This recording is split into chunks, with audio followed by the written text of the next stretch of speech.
بسم اللہ الرحمن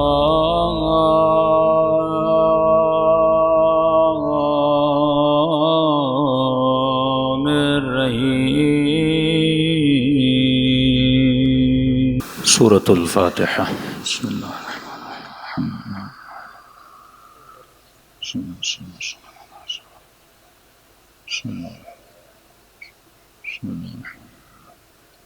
بسم اللہ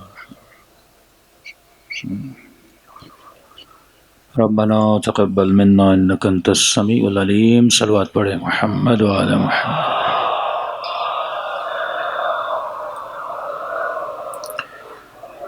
بسم اللہ الرحمن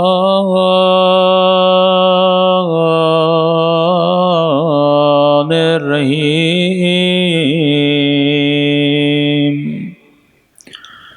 الحمد للہ رب العالمین۔ الحمد للہ کما هو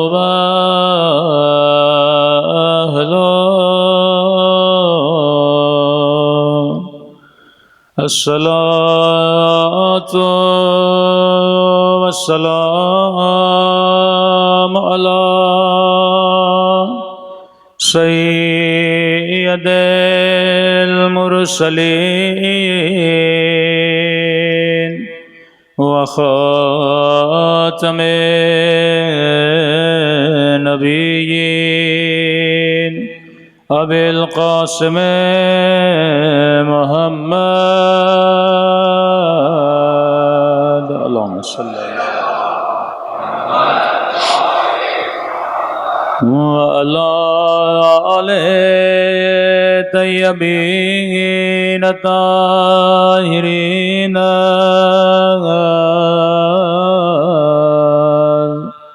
معصومین۔ سنبھل کے اپنے مولا کے ظہور کی دعا۔ اللہم کل ولیک حجت ابن الحسن صلواتک علیہ وعلی آبائه فی هذه الساعة وفي كل وليا وحافظا وقائدا ودليلا وناء حتى تسكنه أرضك وتمتعه فيها طويلا برحمتك يا أرحم الراحمين۔ صلوات پڑھے محمد و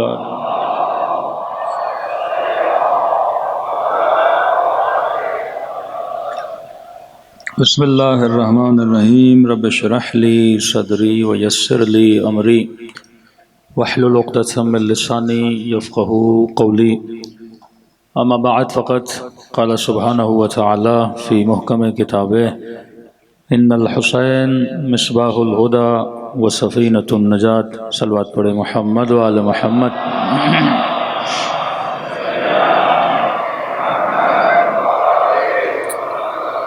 دعا ہے پروردگار عالم ہم سب کی عبادتوں کو اپنی بارگاہ عالی میں قبول فرمائے، اور جس مقصد زندگی کی خاطر اس فرش عزا پہ جمع ہوئے خدا ان مقاصد میں بھی ہم سب کو کامیابیاں نصیب فرمائے۔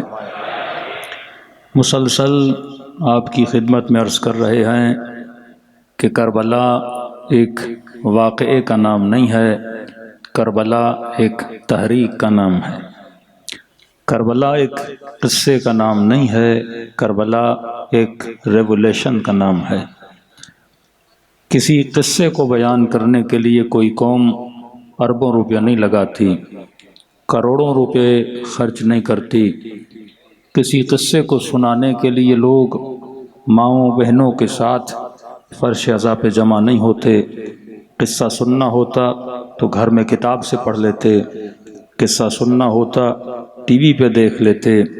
فرش عزا ایک تہذیب کا نام ہے، فرش عزا ایک تربیت کا نام ہے۔ یہاں آ کر امام حسین لوگوں کو حور بناتے ہیں، یہاں پہ لوگ حبیب بن کے اٹھائے جاتے ہیں۔ اسی فرش عزا سے حسینی بنے، اسی فرش عزا سے سبط جعفر بنے، اسی فرش عزا سے بڑی بڑی شخصیتیں نکلیں۔ خمینی بھی اگر خمینی بنے تو یہ برکت فرش عزا حسین تھی۔ مرعشی نجفی اگر مرعشی بنے تو یہ برکت فرش عزا حسین کی تھی۔ سیستانی اگر سیستانی بنے تو یہ برکت فرش عزا حسین کی تھی۔ سلیمانی اگر سلیمانی بنے یہ برکت فرش عزا کی تھی۔ قوم کو اتنے بڑے ہیرے قیمتی شخصیتیں اگر خدا نے عطا کیں تو فرش عزا حسین کی وجہ سے عطا کیں۔ اگر فرش عزا حسین نہ ہوتا تو آج ہمارا حال بھی دوسری قوموں کی طرح ہوتا۔ اگر خدا نے عزت دی، وقار دیا، یہ فرش عزا امام حسین کی وجہ سے دیا۔ اور یہ نہیں کہ یہ باتیں ہیں، یہ ہمیں کہا گیا کہ ایسا کہو، ایسا ڈیمانڈ کرو، ایسی دعا کرو جو آپ زیارت عاشوراء میں مانگتے ہیں کہ اللہم اجعلنی محیا محیا محمد و آل محمد۔ اے خدا مجھے وہ حیات عطا کر جو تو نے محمد اور آل محمد کو عطا کی، و مماتی ممات محمد و آل محمد، اور مجھے موت بھی ایسی دے، جانا میرا ایسا ہو جیسا محمد اور آل محمد کا تھا، رہنا میرا ایسا ہو جیسا محمد اور آل محمد کا تھا۔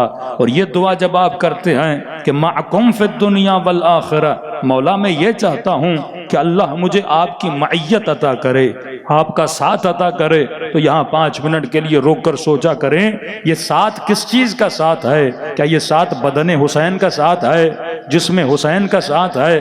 نہیں میرے عزیز، یہ ساتھ کردار حسین کا ساتھ ہے، یہ ساتھ فکر حسین کا ساتھ ہے۔ آج آپ کا بدن مولا کے بدن سے نہیں ملا، پر آپ کی فکر حسین سے ملی ہوئی ہے۔ آج آپ کا بدن انچولی میں بیٹھا ہوا ہے، لیکن آپ کے قلوب کربلا سے ملے ہوئے ہیں۔ تو معکم فی الدنیا والآخرہ، مولا میں جہاں بھی رہوں آپ کے ساتھ رہوں۔ یہ ساتھ کب بنتا ہے؟ جب انسان کی فکر حسین بن جاتی ہے، جب انسان کا عمل حسین بن جاتا ہے۔ ارے تاریخ میں ایسے بہت ملیں گے جو نبی کے ساتھ تھے، علی کے ساتھ تھے، لیکن اس ساتھ نے ان کو کوئی فائدہ نہیں دیا۔ لیکن ایک تھا جو یمن میں تھا، زیارت کرنے کے لیے مدینے آیا، نبی کو دیکھ نہ پایا، لیکن نبی جب واپس آئے تو کہنے لگے مجھے میرے پیارے کی خوشبو آ رہی ہے۔ کچھ ایسے ہیں جو یہاں سے کربلا جاتے ہیں امام حسین کو سلام کرنے کے لیے، اور وہی زائر جب کربلا میں زیارت کر کے رات کو سو گیا تو خواب کے عالم میں امام حسین کو دیکھا۔ فرمایا جب اپنے وطن واپس جانا تو اس عزادار کو جا کر حسین کا سلام دینا۔ مولا کون سا عزادار؟ فرمایا جو میرے عزاداروں کی جوتیاں بنا بنا کے رکھتا ہے، جو میرے عزاداروں کی خدمت کرتا ہے۔ تو ایک تو وہ ہے جو یہاں سے کربلا جا کے حسین کو سلام کرتا ہے، اور دوسرا وہ ہے جسے حسین کربلا سے یہاں سلام بھیجتے ہیں۔ تو یہ معیت کی جو دعائیں ہیں، یہ معیت امام حسین کے سیرت کی معیت ہے۔ تو میں نے کل عرض کیا کہ امام حسین کا طرز زندگی اگر ہم نے سیکھنا ہے اور اپنی زندگی پہ اتارنا ہے، کہ میں نے کہا ہم اپنے نسلوں کو حق و باطل کی پہچان کرانے کے لیے فرش عزا پہ بلاتے ہیں، ہم اپنے بچوں کو کسی تشویش میں، کسی شبہ میں، کسی شک میں نہیں رکھتے۔ کہ قرآن کی آیت میں نے کل پڑھی کہ هل يستوي الخبيث والطيب، کیا خبیث اور طیب دونوں برابر ہو سکتے ہیں؟ فرمایا میرے حبیب نہیں، خبیث خبیث ہوتا ہے، طیب طیب ہوتا ہے۔ طیب مردوں کے لیے طیب، طیب عورتوں کے لیے طیب۔ اگر طیبوں کے ساتھ رہو گے تو طیب بنو گے، اگر خبیث کے ساتھ رہو گے تو خبیث بنو گے۔ وہی کوفہ ہے، اسی کوفے میں حبیب بھی ہے، ابن سعد بھی ہے، لیکن حبیب کی دوستی حسین کے ساتھ ہے، ابن سعد کی دوستی شمر کے ساتھ ہے۔ تو جیسا دوست ہوتا ہے ویسا کردار ہوتا ہے، جو محبوب ہوتا ہے اسی کی محبت آپ کے دل میں آ جاتی ہے۔ تو فرمایا دونوں کبھی برابر نہیں ہو سکتے، تبھی فرمایا طیبوں کی محفل میں آؤ تاکہ خدا تجھے طیب بنائے، طیبوں کے ساتھ بیٹھو گے طیب بنو گے۔ ہم نے کبھی اپنی نسلوں کو اس شک میں نہیں ڈالا، یہ اور فرقے ہوں گے جن کے یہاں قاتل بھی طیب ہے، مقتول بھی طیب ہے۔ ہم برملا بتاتے ہیں کہ قاتل کبھی طیب نہیں ہوتا، قاتل خبیث ہوتا ہے، مقتول اور مظلوم تو طیب ہو سکتا ہے۔ آج یہ نسلوں نے جو فرق حق و باطل کا فلسفہ سمجھا، یہ فرش ازائے امام حسین سے سمجھا۔ اب کچھ اعتراضات ایسے ہوتے ہیں جو بچے گانا اعتراضات ہوتے ہیں، وہ اس لیے کیونکہ قرآن کی دوری ہے، تعلیم اہل بیت کی دوری ہے۔ نبی یہ کہہ کر گئے کہ لوگوں میں تمہارے درمیان سے جا رہا ہوں، دو گراں قدر چیزیں چھوڑ کے جا رہا ہوں، انی تارکم فیکم الثقلین کتاب اللہ و عطرتی اہل بیتی، ایک اللہ کی کتاب، دوسرا اپنی عطرت۔ اب بعض لوگ جب یہ حدیث سنتے ہیں تو ان کے تصور میں آتا ہے کہ کتاب الگ ہے، اہل بیت الگ ہیں، یہ دو الگ وجود ہیں، ایک طرف اہل بیت ایک طرف کتاب، اور یہ سوچتے ہیں کہ یہ دونوں جدا بھی ہو سکتے ہیں۔ حالانکہ نبی یہ نہیں کہنا، لفظ ہے نہیں یفترقا، یہ کبھی بھی جدا نہیں ہوں گے یہاں تک کہ مجھے حوض کوثر پر ملاقات کرو گے۔ تو یہ جدائی پذیر ہے ہی نہیں۔ مثال دے کے سمجھاؤں، یہ بالکل ایسے ہے کہ آپ کسی بندے کو بولے نمک تو لاؤ، پر ایسا نمک لاؤ جس کے اندر نمکینی نہ ہو۔ کیا یہ ممکن ہے؟ نمک بغیر نمکینی کے؟ کہ شکر تو لاؤ لیکن ایسی شکر جو میٹھی نہ ہو۔ تو دنیا بولے گی نہ ایسی شکر ملتی ہے نہ ایسا نمک ملتا ہے۔ تو نمک سے نمکینی کو جدا نہیں کر سکتا، اسی طرح تو قرآن سے عطرت کو جدا نہیں کر سکتا، نہ عطرت سے قرآن جدا ہوتا۔ تبھی فرمایا علی مع القرآن والقرآن مع علی، علی قرآن کے ساتھ ہے، قرآن علی کے ساتھ ہے۔ یہ بارہا حدیث آپ سنتے ہیں، علی مع الحق والحق مع علی، علی حق کے ساتھ ہے، حق علی کے ساتھ ہے۔ یہ مت دیکھو حق کہاں جا رہا ہے، یہ دیکھو علی کہاں جا رہے ہیں۔ کیوں بتایا؟ کیونکہ حق جدائی پذیر نہیں ہے۔ یہ ممکن ہی نہیں ہے کہ حق علی سے جدا ہو جائے، یہ ممکن ہی نہیں ہے کہ قرآن اہل بیت سے جدا ہو جائے، یہ ممکن ہی نہیں ہے کہ اہل بیت قرآن سے جدا ہو جائیں۔ ان میں سے کسی ایک کو بھی اگر جدا کرو گے یا ان میں سے کسی ایک سے بھی دوری اختیار کرو گے تو مکمل ضلالت میں ہو، تمہیں کبھی ہدایت ملنے والی نہیں ہے۔ تو یہ فرش عزا پہ جب انسان آتا ہے تو یہاں قرآن اور اہل بیت کو ملتا ہوا پاتا ہے، یہاں قرآن کی بات بھی ہوتی ہے، یہاں اہل بیت کی بات بھی ہوتی ہے، یہ دونوں کبھی بھی جدائی پذیر نہیں ہے۔ تو فرمایا جس امت نے اہل بیت اور قرآن کو جدا کیا، اب یہ اعتراض کیا جاتا ہے بھئی آپ شیعہ اتنی لعنتیں کیوں بھیجتے ہیں؟ کل میں نے حدیث پڑھی نا امام رضا کی ریان ابن شبیب کو، اے ریان شبیب اگر چاہتے ہو جنت میں اس گھر میں جاؤ جہاں پہ رسول خدا ہیں تو حسین کے قاتلوں پہ لعنت کیا کرو۔ تو کہتے ہیں بھائی لعنت والت ہم نہیں کرتے، یہ شیعوں کا کام ہے۔ لعنت اگر صرف ہم کرتے بے شمار۔ قرآن پڑھنے سے پہلے بھی خدا کہتا پہلے شیطان پہ لعنت کر پھر میرا ذکر کر۔ ایک فلسفیکل بحث ہے۔ کئی اوقات ہم ان نیچرل ان لوجیکل باتیں کرتے ہیں اور لوگ اس کو ایکسیپٹ بھی کر لیتے ہیں۔ ایک نظریہ ہے مثلا روشنی اور تاریکی، روشنی اور اندھیرا، سردی اور گرمی۔ تو ایک بحث چھڑتی ہے کہ واقعاً کیا اندھیرے کا بھی کوئی وجود ہے یا نہیں؟ جب ہم سردی اور گرمی بولتے ہیں کیا واقعاً سردی کا بھی کوئی وجود ہے کہ نہیں ہے؟ بعض لوگوں کا نظریہ یہ ہے کہ سردی کا کوئی وجود نہیں ہے، کسی چیز کے نہ ہونے کو سردی بولا جاتا ہے۔ اگر گرمی نہ ہو تو سردی ہے، اگر روشنی نہ ہو تو تاریکی ہے۔ مطلب اگر روشنی آ جائے تو تاریکی کا کوئی وجود نہیں، تاریکی آتی ہی تب ہے جب روشنی جاتی ہے، سردی آتی ہی تب ہے جب گرمی چلی جاتی ہے۔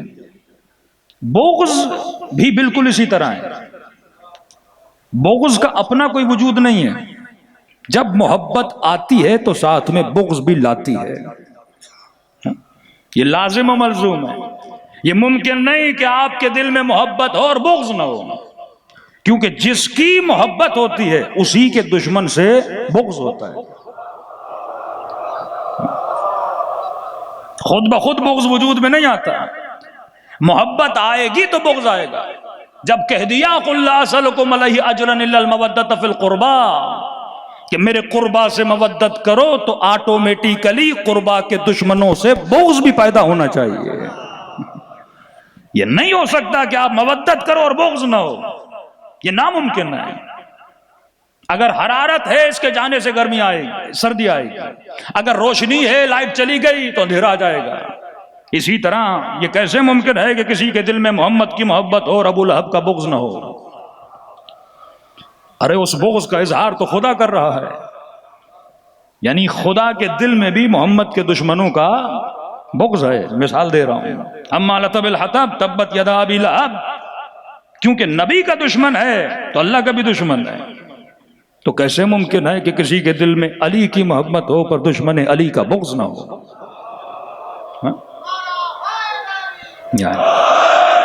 یہ مجلس حق و باطل کو بیان کرنے کے لیے ہے کہ شیعو تم اپنی نسلوں کو تشویش میں نہ رکھنا، یہاں پہ بیان حق و باطل ہے۔ اور کسی ٹی وی سوشل میڈیا کے پروگرام میں دیکھ رہا تھا، وہ جناب یہ سوال کر رہے تھے کیا ہم حسین کے قاتل یزید پہ لعنت بھیج سکتے ہیں؟ یہ ہے قرآن کی دوری۔ میں نے کہا پہلی بات، میں نے کہا اہل بیت کی زندگی کے تین حصے ہیں، ایک ہیں ان کے معجزات، دوسرے ہیں ان کا رہن سہن، کس زمانے میں رہتے تھے، کن گھروں میں رہتے تھے، اس سے بھی ہمارا وہ لینا دینا نہیں ہے، معجزات سے بھی ہمارا اتنا لینا دینا نہیں ہے۔ جو چیز میری زندگی کے کام کی ہے وہ یہ ہے کہ حسین نے، اہل بیت نے، رسول نے اصول کیا بتائے۔ اسی طرح قرآن اصول بتاتا ہے۔ میں نے کہا شیعہ لعنت نہیں کرتے، لعنت کرنا اگر ہمیں سکھایا ہے تو خدا نے سکھایا ہے۔ سب سے پہلے قرآن میں کون لعنت کر رہا ہے؟ خدا کر رہا ہے، اصول بتا رہا ہے۔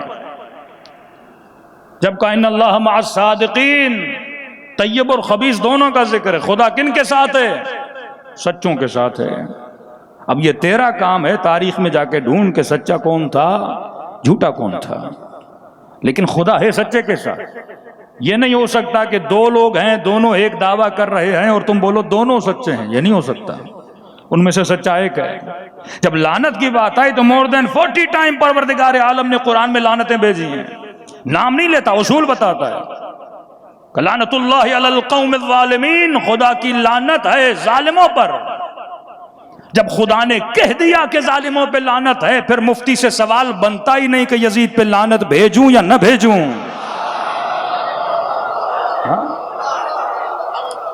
قوم جب قرآن کو چھوڑ کے مفتی کے پیچھے لگ جائے، جب قرآن کو چھوڑ کے مولوی کے پیچھے لگ جائے، جہاں صراحتاً پروردگار عالم کہہ رہا ہے میری ظالموں پہ لعنت ہے، تو بھی تو لعنت بھیجنا، یا یہ بول کہ یزید نے ظلم نہیں کیا۔ اگر ظلم کیا ہے تو اس پر کیا ہے؟ اللہ کی بھی لعنت ہے اور شیعوں کی بھی لعنت ہے۔ صلوات پڑھے محمد و آل محمد۔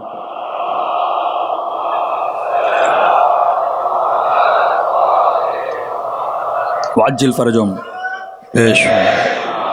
جتنی سیرتیں، جتنے اقوال قرآن میں آئے آپ ان کو ملاتے جائیں، زندگی آسان ہو جائے گی، اصول آسان ہو جائیں گے، زندگی گزارنے کا طریقہ اور سلیقہ آپ کو سیکھنے میں آ جائے گا۔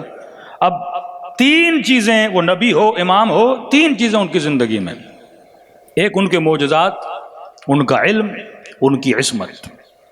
اب ظاہر ہے میں نبی بن نہیں سکتا، میں معصوم بن نہیں سکتا، تو وہ ان کی ذاتی خصوصیات ہیں۔ دوسری چیز، کس زمانے میں رہتے تھے، کس طرح رہتے تھے، کن گھروں میں رہتے تھے۔ ایک خاتون کا فون آیا کہ مولانا میرے شوہر نے میرا جینا حرام کر دیا۔ کیوں؟ کہے بڑا متقی پرہیزگار۔ ہوا کیا ہے؟ کہ اچھے خاصے گھر میں رہتے تھے، اس نے وہ گھر بیچ کے بالکل چھوٹا سا گھر خریدا ہے، چھوٹے کمرے، اب کہتا ہے اسی میں رہو۔ میں نے کہا بندے خدا بڑا گھر تھا، چھوڑ کے چھوٹے گھر میں کیوں آئے؟ کہ نہیں میں کوفے گیا ہوں، مولا علی کا گھر دیکھ کے آیا ہوں، جب علی چھوٹے گھر میں رہتے تھے تو ہم بھی رہیں گے۔ یہ فکر باطل، وہ زمانہ کون سا تھا پتہ نہیں، وہ گھر بھی مولا علی کا ہے کہ نہیں ہے. میں نے کہا کوفے میں تجھے علی کا گھر چھوٹا نظر آیا اور سامرہ میں امام حسن عسکری کا بڑا گھر نظر نہیں آیا.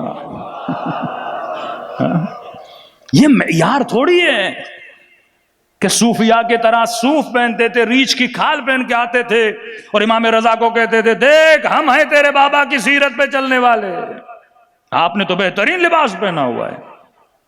امام فرماتے تھے میرے بابا کا زمانہ اور تھا، میرا زمانہ اور ہے. مومن حکیم ہوتا ہے، صاحب حکمت ہوتا ہے. یعلمہم الکتاب والحکمہ، کتاب بھی سکھا حکمت بھی سکھا، جس میں حکمت نہیں فائدہ کیا. ایسے کئی مسائل آپ کو آج کل مسلمانوں میں نظر آ رہے ہیں. نبی مٹی کے برتن میں پیتے تھے، ہم بھی پیئیں گے. نبی یہ کرتے تھے، ہم بھی کریں گے. اب مومنین بیچارے پریشان ہو جاتے مولانا واقعا مٹی کے برتن خرید. میں کہا اگر حدیث ہو، حکم ہو نبی کا کہ مٹی کے برتن میں پیو تو کوئی بات نہیں، آپ پیا کرو. لیکن اگر حکم نہیں ہے، انہوں نے چیزیں بتائی ہیں. فرمایا اس کپ میں کبھی پانی نہ پیو جو ٹوٹا ہوا ہو. فرمایا کیوں یا رسول اللہ؟ فرمایا کیونکہ ٹوٹے ہوئے اس کے کناروں میں شیطان ہوتا ہے. اب ہر اس چیز کو اہل بیت نے یا رسول نے یا انبیاء نے شیطان بولا جو انسان کو نقصان دیتی ہے. اب یہ شیطان جو جنی شیطان ہے یہ بھی ہمیں نقصان دیتا ہے، کیونکہ اس کا نام تو ابلیس ہے، شیطان تو نہیں ہے نا. نام ابلیس ہے. شیطان اس لیے بولتے ہیں کیونکہ شیطنت کرتا ہے، انسان کو نقصان پہنچاتا. تو شیطان صفت ہے، نام کیا ہے؟ ابلیس ہے. تو کبھی کبھی بچہ بھی شرارت کرتے کہ اس کا بیٹا بڑا شیطان ہے، مطلب یہ تو نہیں وہ ابلیس ہے، صفت ہے. آپ بولتے ہو فلاں بندہ شیر ہے، اب یہ تو نہیں کل بندہ اس کی پونچھ ڈھونڈنے لگے. صفت ہے بندے خدا. مطلب کئی چیزوں سے تمہارے ذہن کو کاٹ کے ایک صفت کی طرف متوجہ کرنے کے لیے مثال دی جاتی ہے کہ وہ شیر کی طرح ہے، مطلب بہادر ہے. فلاں بندہ لومڑی ہے مثلا، اب اس میں آپ بہادری نہیں ڈھونڈتے ہو، آپ اس کی چالاکیاں، فریبیاں، لوگوں کو دھوکہ دہی کرنا، آپ اس کو تلاش کرتے ہو. فلاں بندہ لومڑی جیسا ہے، فلاں بندہ شیر جیسا ہے، تو صفات ہیں. تو شیطان بھی ایک صفت ہے. فرمایا ٹوٹا ہوا کپ ہوگا تو اس کے بیچ میں کیا ہوگا؟ شیطان ہے. شیطان مطلب وہ چیز جو آپ کو نقصان دیتی ہے. اب اس بحث میں نہیں جاتا، اس میں کثرت سے مستحبات اور مکروہات، کھانا پینا، بستر کیسا ہو، سونا کیسا ہو، وہ احکامات اہل بیت ہیں. لیکن جو لباس اہل بیت پہنتے تھے وہ اپنے زمانے کا لباس تھا. جو رسم و رواج اہل بیت رکھتے تھے وہ اپنے زمانے کے رسم و رواج تھے.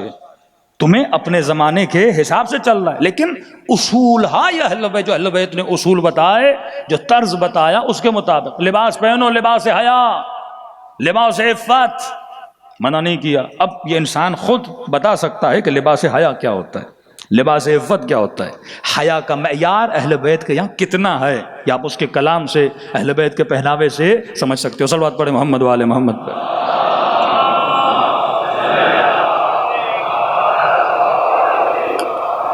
قرآن مجید حق و باطل کی تمیز کرنے کے لیے، کل میں نے ایک آیت پڑھی تھی کہ ہم امتحان اسی لیے لیتے ہیں لیمیز اے حبیب، تاکہ تمیز حق باطل ہو. اگر صرف یزید کا نام میرے ذہن میں اور اس کا کردار میرے ذہن میں نہ ہو، اگر صرف نام علی میرے ذہن میں اور کردار علی نہ ہو،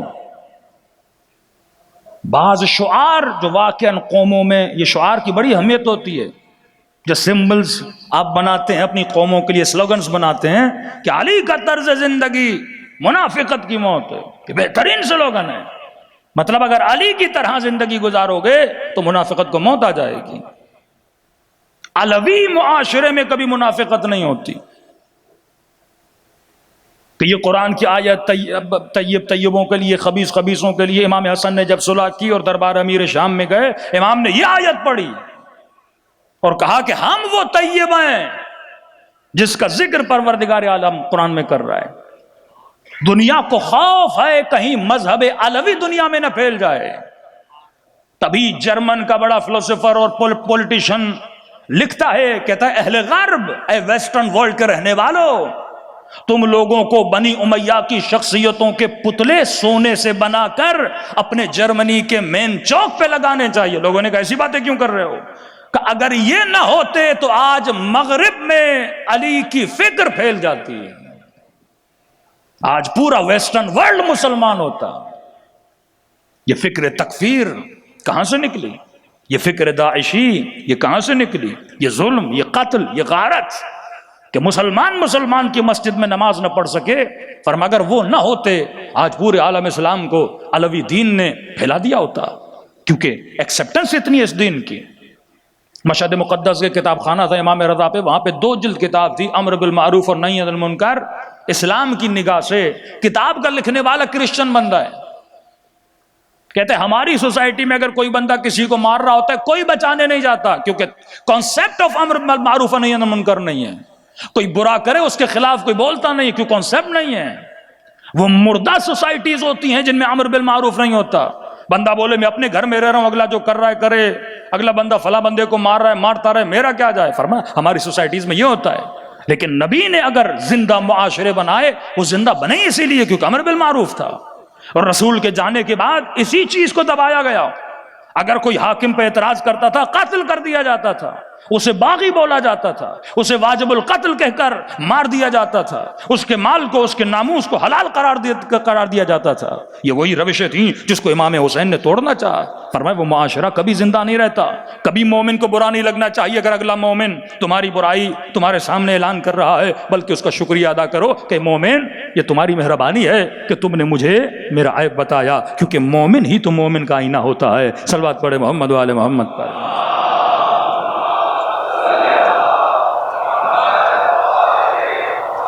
ایک دوسرے نقطے کی طرف اشارہ کروں کیونکہ بات میرے ذہن سے نہ نکل جائے۔ دوسری آیت میں نے پڑھی تھی شاید دوسری مجلس میں کہ وَمَن يُعَظِّمْ شَعَائِرَ اللَّهِ فَهِيَ مِن تَقْوَى الْقُلُوبِ۔ جب اللہ کی نشانیوں کی عزت کرو گے تو معاشرہ دیندار بنتا ہے۔ یہ بہت سینسیٹیو پوائنٹ ہے۔ جب عزت ختم ہو جائے تو ادب خدا ختم ہو جاتا ہے۔ آپ دیکھتے ہو ویسٹرن ممالک میں حضرت عیسیٰ کی کوئی عزت نہیں، کیونکہ اس معاشرے نے شعائر اللہ کی عزت نہیں کی، اور عزت ختم کروانے میں سب سے بڑا ہاتھ یہودیوں کا تھا، زائنس لوبی کا تھا۔ وہ بھی بڑے سینسیٹیو تھے حضرت عیسیٰ پر۔ یعنی آپ تصور کر سکتے ہو کہ ایسی سوسائٹی ہے کہ کچھ وہ لوگ ہیں جو عیسیٰ کے ماننے والے، کچھ وہ لوگ ہیں جن پر بلیم ہے کہ انہوں نے عیسیٰ کو سولی پہ چڑھایا ہے۔ یہ کیسے ممکن ہے وہ شیر و شکر ہو کے آپس میں رہیں؟ کیونکہ جب شعائر اللہ کا کنسپٹ ختم ہو جائے، احترام ختم ہو جائے۔ اوشو کا نام بزرگوں کو پتا ہوگا جو جوانی میں یونیورسٹیز میں پڑھتے تھے۔ ایک بہت بڑا فتنہ تھا یونیورسٹیز میں، اس کی بکس اتنی پھیل گئیں نوجوان اس کی فکر کو لے کے چل پڑے۔ اوشو جب امریکہ گیا 1987 یا اس سے پہلے یا 78 یاد نہیں دقیقاً مجھے، اس کو امریکہ نے بین کیا۔ یہ میں 70s کے اینڈ کی بات بتا رہا ہوں، اور اس کے بعد وہ امریکہ نہیں جا سکتا تھا، پھر انڈیا چلا گیا۔ کیوں بین کیا؟ کیونکہ اس نے حضرت مریم پر اور ان کی عصمت کے لیے گھناؤنا الزام لگایا تھا، گناہ کی نسبت دی تھی جناب مریم کی طرف۔ اس زمانے میں اس معاشرے میں شعائر کی عزت تھی۔ اسٹیٹ نے ایک بندے کو بین کیا کہ یہ کرسچن سوسائٹی میں رہتے ہوئے کرسچنز کے شعائر کی کیا کر رہا ہے؟ بے احترامی کر رہا ہے، بے ادبی کر رہا ہے، لہذا اس کو نکال دیا جائے، اور نکال دیا گیا۔ اور اوشو کے جاننے کے بعد سوسائٹی ڈیولپ ہوتی گئی۔ ہالی ووڈ نے خود ایک فلم بنائی جس میں حضرت عیسیٰ کی طرف والعیاذ باللہ زنا کی نسبت بھی دی گئی، اور لوگ دیکھنے گئے اس فلم کو۔ ایک بدکارہ عورت تھی جس کے ساتھ دکھایا والعیاذ باللہ حضرت عیسیٰ کی کوئی نسبت ہے۔ یہ شاعر اللہ کی توہین یہودیوں نے شروع کی تھی۔ تورات میں جو خدا سلیمان کا ذکر، جناب داؤد کا ذکر، آپ تورات اٹھائیں گے، حضرت داؤد کا دل کرتا ہے اللہ سے کشتی کرے، خدا کو اوپر سے نیچے بلاتا ہے اور داؤد جیت بھی جاتا ہے۔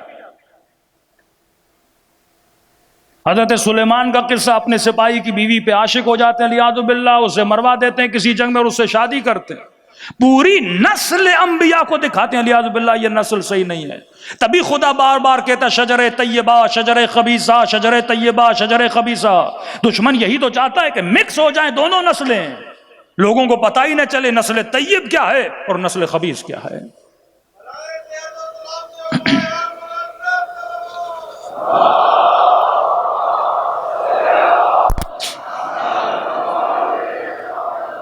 کہ تاریخ اسلام میں بڑی بڑی شخصیتیں جن کے باپ ہونے کے دعوے دار 3 لوگ ہیں، 4 لوگ ہیں کہ ہمارا بیٹا ہے، لکھا ہوا ہے کتابوں میں،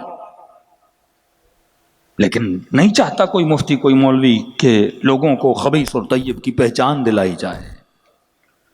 یہ شجرہ طیبہ اہل بیت کا تھا، جن کی نسلوں کا پتہ ہے، جن کے آبا کا پتہ ہے، جن کی تربیت کا اثر علی اکبر ہے، جن کی تربیت کے اثر حسن و حسین ہے۔ جب تک وہ شناسائی نہیں ہوگی، اب وہ ویسٹرن ورلڈ جس نے شاعر کا احترام ختم کر دیا، مولویوں کے خلاف فلمیں بناتے ہیں، اپنے چرچوں میں اپنے پادریوں کے خلاف فلمیں بناتے ہیں، گندی گندی فلمیں، گندی گندی نسبتیں، ہے جرت کسی مسلم معاشرے میں ایسا کام کرے؟ کیونکہ یہاں ابھی تک شاعر اللہ کی کیا ہے؟ عزت ہے۔ اور یہی شاعر اللہ کی بہترامی ایک مسلمان فرقے میں پائی جاتی ہے۔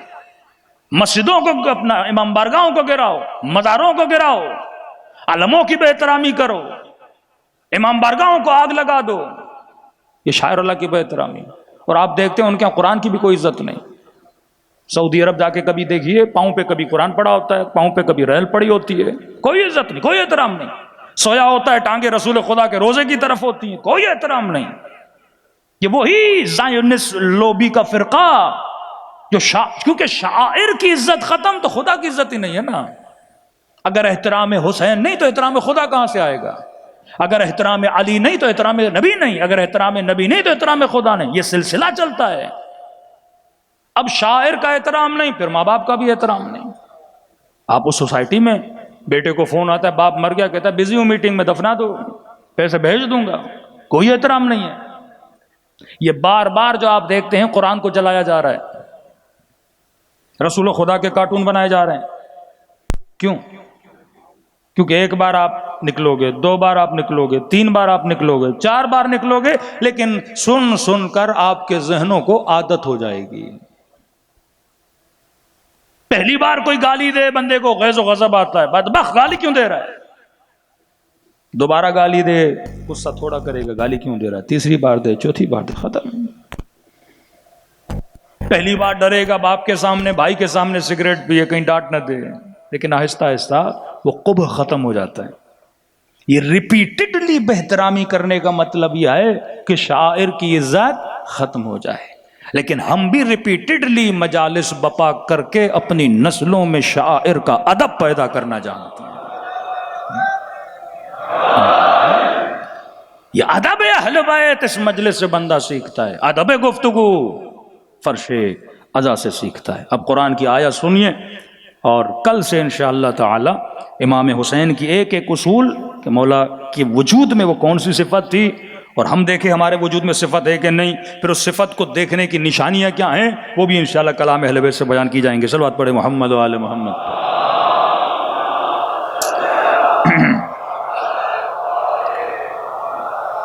قرآن جب بھی کوئی بات کرتا ہے مثال کے ذریعے سے کرتا ہے، کہ اللہ کا کمال ہے، کیونکہ مثال انسان کے ذہنوں میں بیٹھ جاتا ہے۔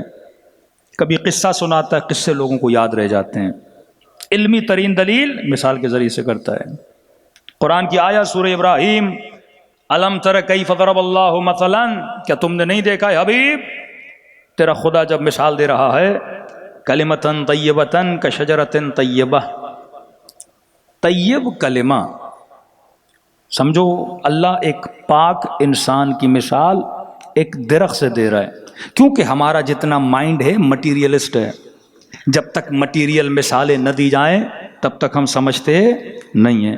جس طرح میں نے کہا فلاں بندہ شیر ہے تو فوراً آپ کے ذہن میں شیر کی تصویر آ جاتی ہے اور اس کا شجاعت آپ کے ذہن میں بیٹھ جاتی ہے۔ ایسے ہی بولوں بہادر ہے، لیکن جب شیر بولتا ہوں کیونکہ ذہن مٹیریل ہے نا، تو اللہ ایسی مثالیں دیتا ہے۔ فرمایا کلمۃ طیبۃ کشجرۃ طیبہ اصلھا ثابت فرعھا فی السماء، ایک اچھی نسل، ایک اچھے انسان کی مثال اللہ کہتا ہے اس درخت کی طرح ہے، اصلھا ثابت، اس درخت کی جو جڑیں ہیں وہ ثابت ہیں، گہری ہیں، مضبوط ہیں۔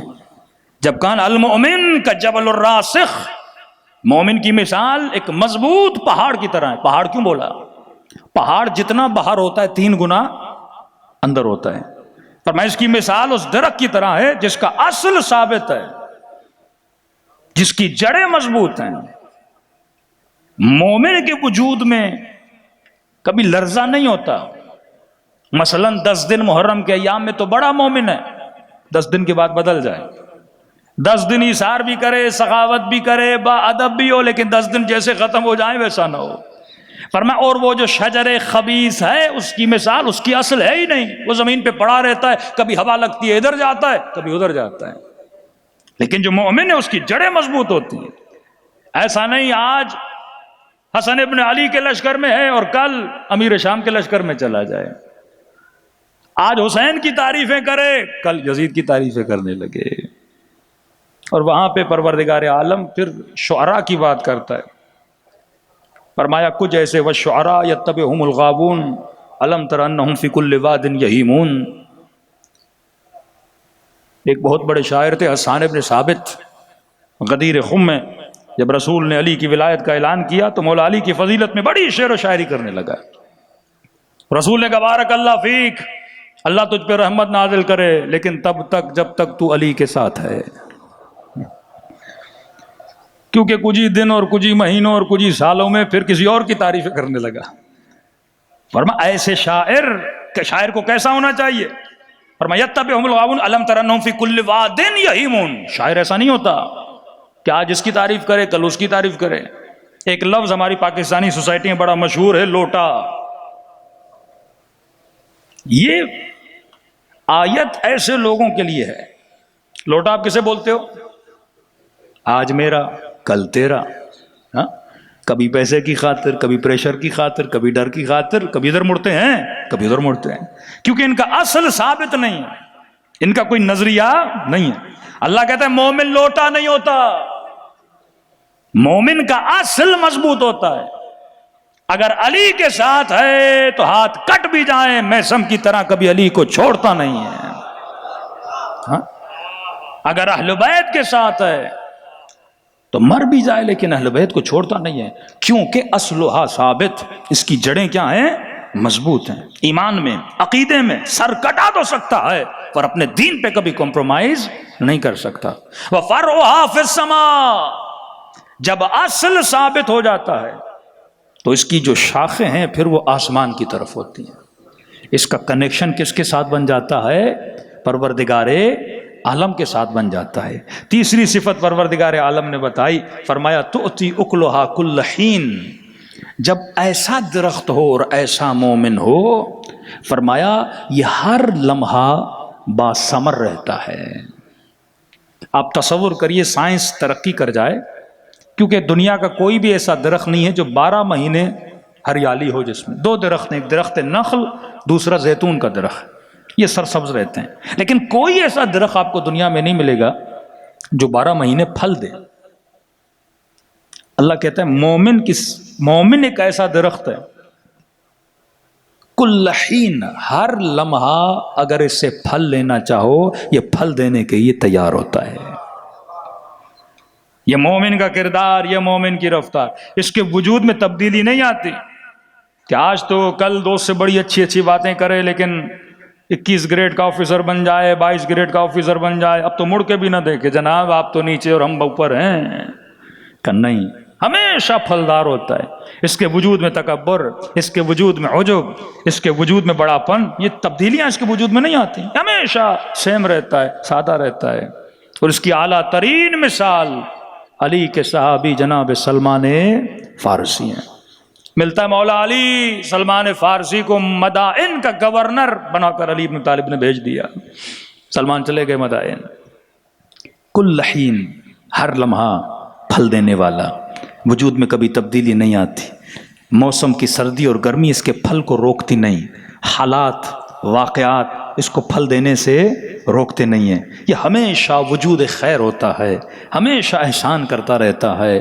کبھی بھی مخصوص دنوں میں اچھے نہ بنیے، کربلا جاؤ تو نیک، واپس آؤ تو ویسے کے ویسے، 2 مہینہ عزا میں آؤ تو اچھے، پھر بندہ ویسے کا ویسا بن جائے۔ جو سخی ہوتا ہے وہ موسمی سخی نہیں ہوتا، ہمیشہ سخی ہوتا ہے۔ جو نیک ہوتا ہے وہ موسمی نیک نہیں ہوتا، پھر وہ درخت دوسرا ہے، وہ دوسرا درخت ہے۔ مومن ہمیشہ پھل دیتا ہے۔ سلمان نے محمدی گورنر بنایا گیا مدائن کا، پہلے بغداد نہیں تھا، مدائن تھا۔ مدائن کی بڑی اہمیت اور ویلیو، بہت بڑا شہر، جس طرح ایران میں پہلے شہر رے تھا، تہران نہیں تھا، یہ تو بعد میں بنے۔ شہر رے بہت بڑی حکومت تھی کہ کہا تجھے رے کی سرزمین کی گندم کا دانہ بھی نصیب نہیں ہوگا، اسے مدائن بھیجا۔ اب سلمان آئے مدائن میں، علی کا چاہنے والا، سادہ لباس۔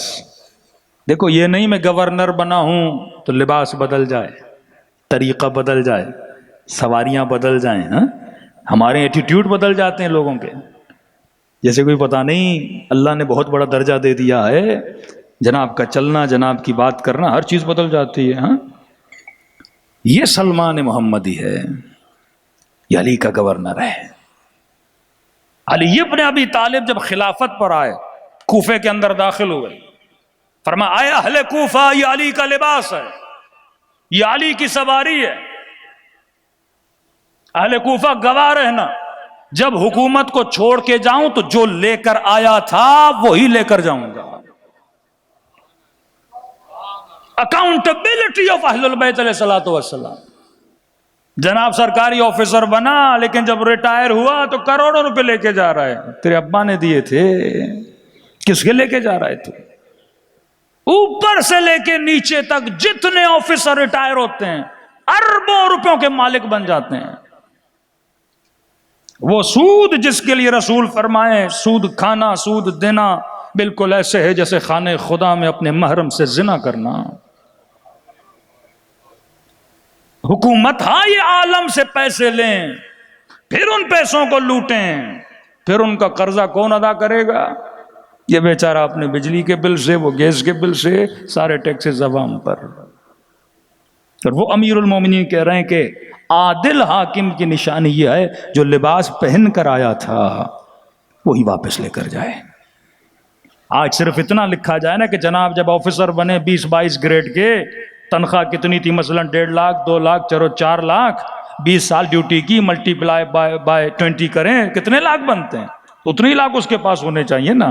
لیکن نہیں، یہ علی کا گورنر ہے، مدائن میں آیا، نہ شخصیت میں رد و بدل، بے انتہا سادگی، کوئی قافلہ کر کے 40 گاڑیوں میں نہیں آیا، ایک گدھے پہ چڑھا، سادہ لباس پہنا، مدائن کے شہر میں داخل ہوا، اور کہتے جیسے داخل ہوا ایک بوڑھا شخص جس سے بوری اٹھائی نہیں جا رہی تھی، توتی اکلہا کل حین، ہر لمحہ لوگوں کی مدد کے لیے تیار رہنا۔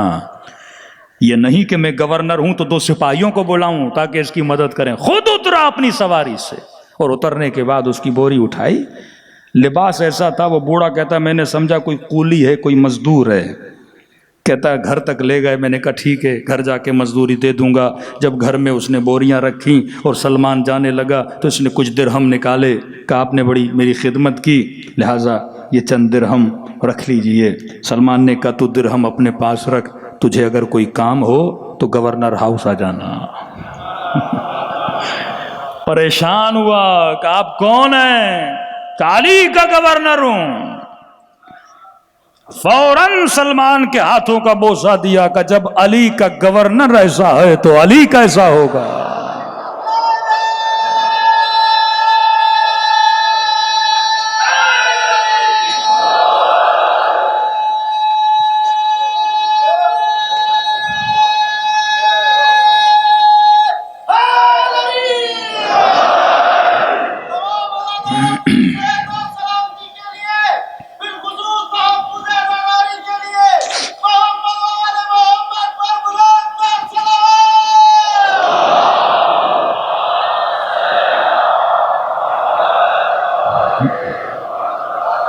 یہ ہے اپنی راہ و روش سے، تمہارے چلنے سے لوگوں کو علی یاد آئے، تمہاری رفتار سے لوگوں کو اہل بیت یاد آئے۔ آج ہماری رفتاریں ایسی ہیں، لوگوں کو سیاستدان یاد آتے ہیں،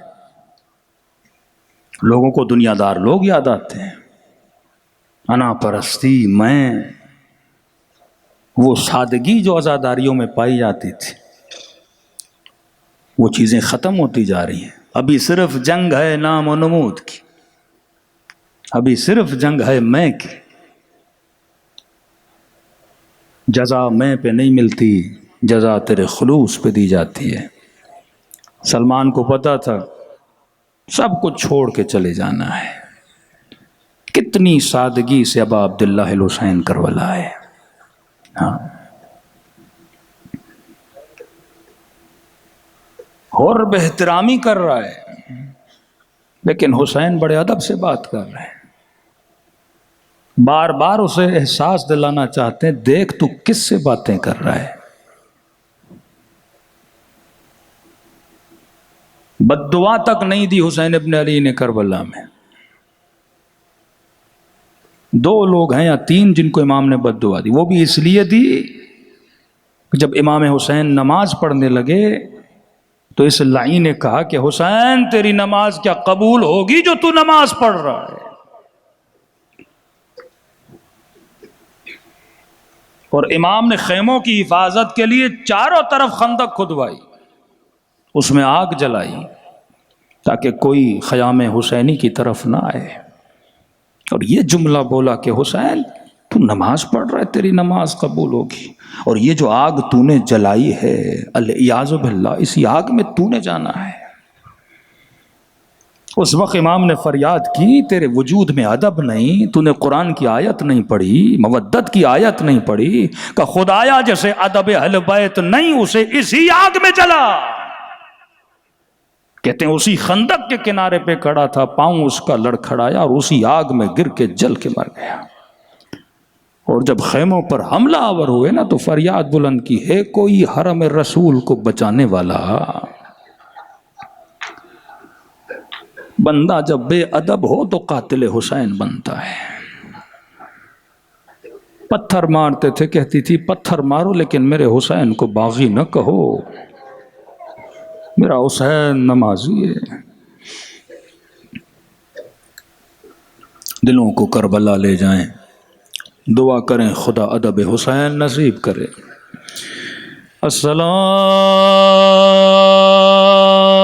علی الحسین وعلی علی ابن الحسین وعلی اولاد وعلی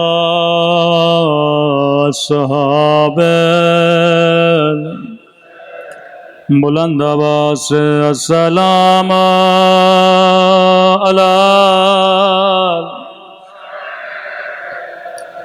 وعلی علی ابن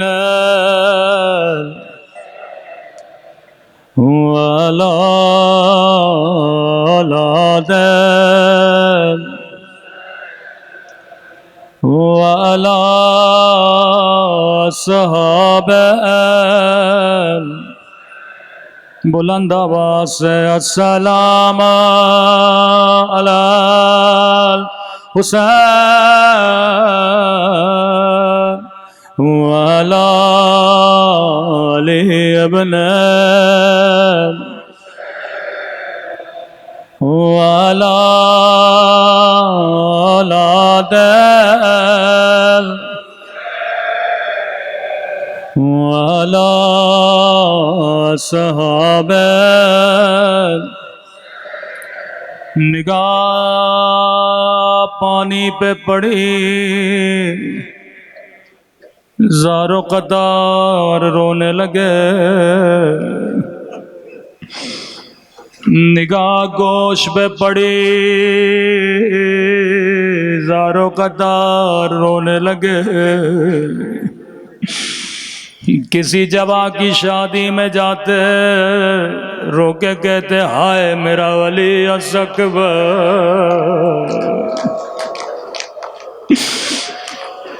کسی 6 مہینے کے بچے کو روتا ہوا دیکھتے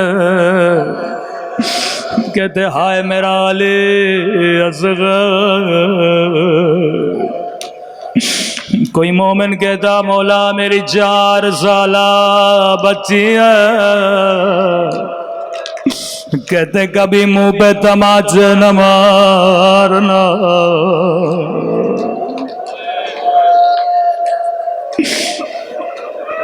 کسی نے کہا مولا شہادت آپ کا ورثہ ہے، پھر اتنا روتے کیوں ہے؟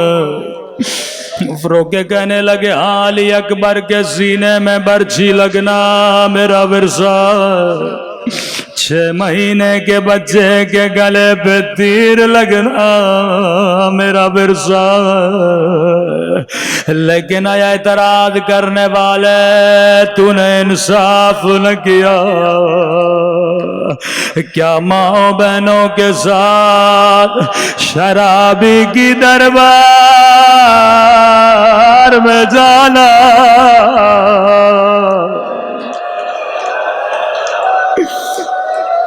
یہ بھی میرا ورثہ۔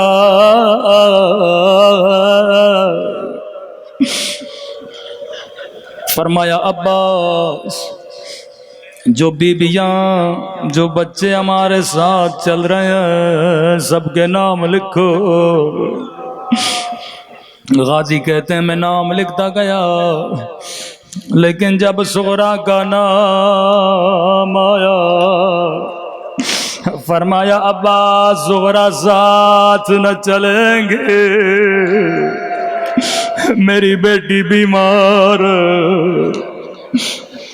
بیبیوں کو کہو صغرا کو گھر کی چابیاں دے دے، صغرا کی 4 پائی صحن میں رکھو، سب بیبیوں کو کہو صغرا سے خدا حافظ کرے۔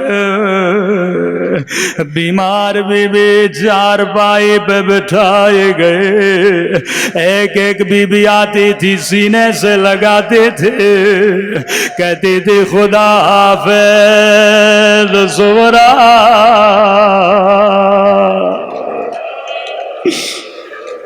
لیکن راوی کہتا ہے جناب صغرا کچھ بھی نہ کہتی تھی، خاموش، ایک ایک بی بی خدا حافظ کرتے گئے، آخر میں بی بی زینب کی باری آئے، صغرا کو سینے سے لگایا، کہا خدا حافظ صغرا، اگر زندگی رہی تو پھر ملیں گے۔ اتنا کہنا تھا بچی نے دونوں بائیں پھوپھی کے گلے میں ڈالے، رو کے کہنے لگی پھوپھی اماں میں سمجھ گئے میرا بابا واپس نہیں آئے گا، میرا علی اکبر واپس نہیں آئے گا۔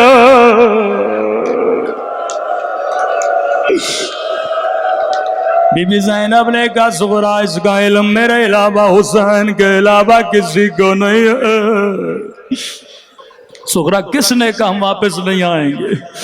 رو کے کہنے لگی پھوپھی اماں میں بیمار ہوں، مجھے راتوں کو نیند نہیں آتے، کل رات میں سو رہے تھے، آسمان سے ایک نور ہمارے اترے، نوری ہماری سے کالے برقعے میں بی بی باہر آئے، خاک اٹھا کے سر پہ ڈالنے لگے، رو رو کے کہنے لگی میرے حسین تیری ماں زہرا تجھے کہاں کہاں روئے گی، کربلا میں روئے گی یا کوفہ کی بازار میں۔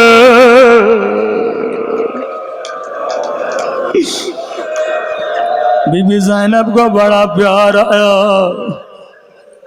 دوڑے دوڑے امام حسین کے پاس گئی، حسین میری جان اگر صغرا کے نہ چلنے کی وجہ اس کی بیماری ہے میں زینب خیال کروں گے، اپنے ہاتھوں سے کھانا کھلاؤں گے۔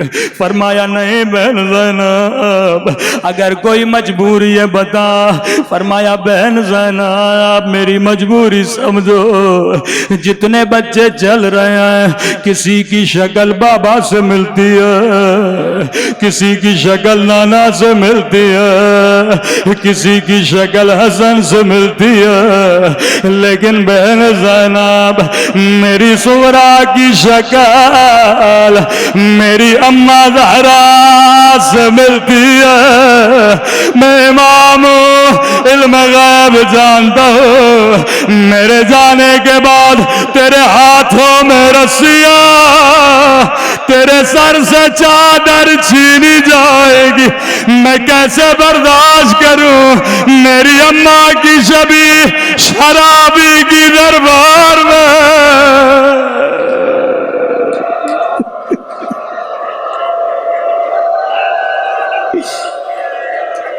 میری اماں کی شبیہ بازاروں میں،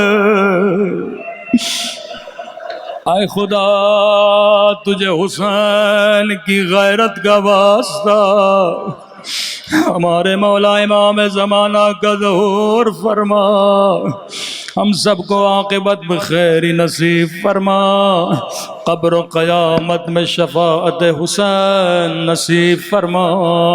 ربنا تقبل منا انک انت السمیع الدعاء۔